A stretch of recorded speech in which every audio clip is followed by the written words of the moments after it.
Well, Mitch, congratulations on that record-breaking knock and the partnership. So, how much the previous bilateral series help you? You nearly made 100 in that series as well. So, how much did that help you for this World Cup campaign, personally speaking, that recent bilateral series in India?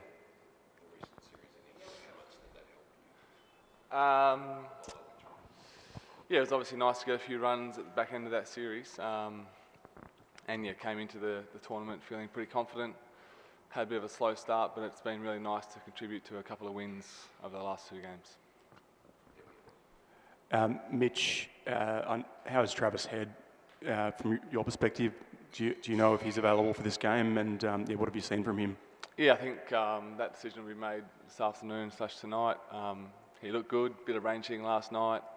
He says the hand feels good, so I'm sure if he's fit, he'll be available for selection and in the team.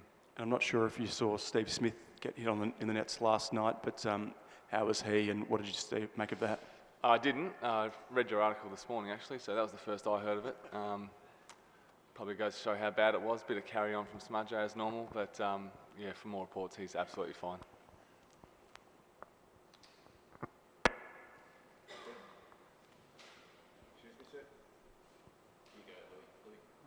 Just on, so you mentioned that, Trav, so at some point he's going to come back into the team, right, and you're going to go back down to number 3, presumably. How does that kind of change your outlook on things coming off, a pretty good knock in that last innings? Yeah, I mentioned to Davey Warner maybe he can bat 3, but I've got a firm no from him, so I was being sarcastic there, guys. But yeah, very happy to go back down to 3. I've obviously batted there a lot over the last couple of years, so I feel really comfortable at 3, and if and when Heady comes back in, I think that's the best position for me to play for this team. And just wondering about the air quality, Mitch, like when you were training out there last night, did you kind of notice a bit of a difference, and have you guys discussed any measures you can take to overcome it? No, I think the only time I'm affected by the air quality is when my golf ball goes up in the air and I can't see it, but apart from that, absolutely no stress from my end. Mitch, the World Cup is only about halfway through, but we have already seen at least 3 results which would classify as big upsets. So do you think that the gap between what we call the top teams and the so-called lesser teams is lessening, or how do you explain it? Yeah, teams have got better, and I think that's great for world cricket, certainly in tournaments like this that can sometimes be pretty long, and you see a lot of games that are not exactly close or competitive, but we've said it multiple times now in this tournament this year, there's absolutely no easy games, and you go into every game having done all the appropriate homework, and hopefully you can come out with a win. So tomorrow's no different for us. We respect the Netherlands. They're playing some good cricket, and they'll be a tough challenge. You spoke after that 96 in the ODI series, your disappointment about not getting to 3 figures. Can you talk us through what was sort of running through your head when you did bring up the 3 figures, and the relief maybe that you were feeling at that point in time? Yeah, I guess not so much relief. There's a fair bit of emotion in it.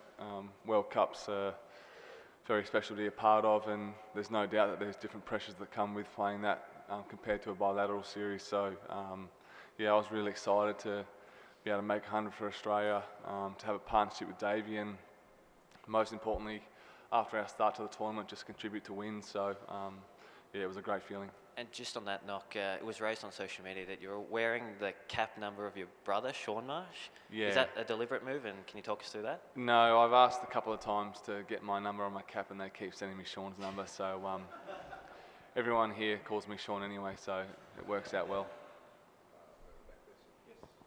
Sir, a couple of questions. First question, in the previous match against Pakistan, Australia was in a very commanding position, 250 something for no loss, and then after the openers were dismissed, 367 was the final score. There was a collapse of sorts. Is this something that the team has addressed after the match? I think individually everyone would have addressed that. To be honest, I thought Pakistan bowled really well and gave us a bit of a blueprint on how to go about it, certainly towards the back end of the innings. So they're a very good outfit.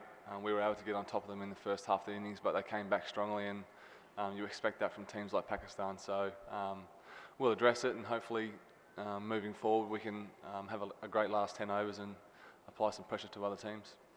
And my second question, unfortunately yesterday in the news broke that the former Indian spin great Bishan Singh Bedi is no more. Any words on Bishan? No words, obviously, yeah, very sad, and thinking of him and his family and everyone involved. Mitch, there were some headlines overnight, which I'm sure you read because you clearly read widely, about Johnny Bairstow sort of reopening some wounds from the Ashes series and Lords and widening it to a few other catches. Is it a talking point in the squad, and what's the reaction, or your reaction and the reaction generally? Yeah, look, I think at this point, it seems like a lifetime ago with how much cricket we've played since, and we're really focused on the World Cup. There's obviously always going to be chat when it comes to Australia and England, and things will always come back up over the years, but right now we're solely focused on tomorrow and the World Cup. Mitch, you've always had opinions on how the rest of Australia perceives you, but you've always been a really popular member of this side. I mean, David Warner was celebrating your 100 more than his own. Like, what do you think you put it down to? Like, why are you so popular, and what does it feel like to be that popular? I'll see you in the bar tonight. No. Oh, look, I think I don't really know how to answer that. Yeah, I'm very passionate about playing cricket for Australia. I love my teammates, love winning. That's probably as simple as I keep it, I guess. Just on your batting evolution in the last 2 years, Mitch, as the Australian representative here, I get asked about it all the time, so I thought I'll ask you. So what have you done differently? Have you done anything differently at all, or is it everything to do with your mindset and that's the only thing? Yeah, I mean, you have to work hard for a long period of time to hopefully keep improving, and there's no doubt that I've had probably more opportunities at the top of the order and more time to bat in the white ball format. Not a whole lot's changed. I've just probably not given up on the fact that I was striving for something and kept working hard through periods of time that were tougher than others. And the last couple of years I feel as though I've been as consistent as I have been, which was something that I was always striving for, and I guess all the best players in the world that you look up to, and certainly in our team, they're so consistent, and that's what I was striving for. Hello Mitch. So a lot will be at stakes for you guys tomorrow, as you guys have already lost a couple of matches, while Netherlands are riding on high confidence, the character they have been showing this tournament. So do you think you guys will be a bit under of pressures compared to Netherlands, as a lot will be at stake for you in terms of semi-final race? Do I think what, sorry? A lot will be at stake for you in the semi-final race when it comes to tomorrow's match, compared to Netherlands. So do you think you guys will be a bit under more pressure than as compared to the Netherlands side?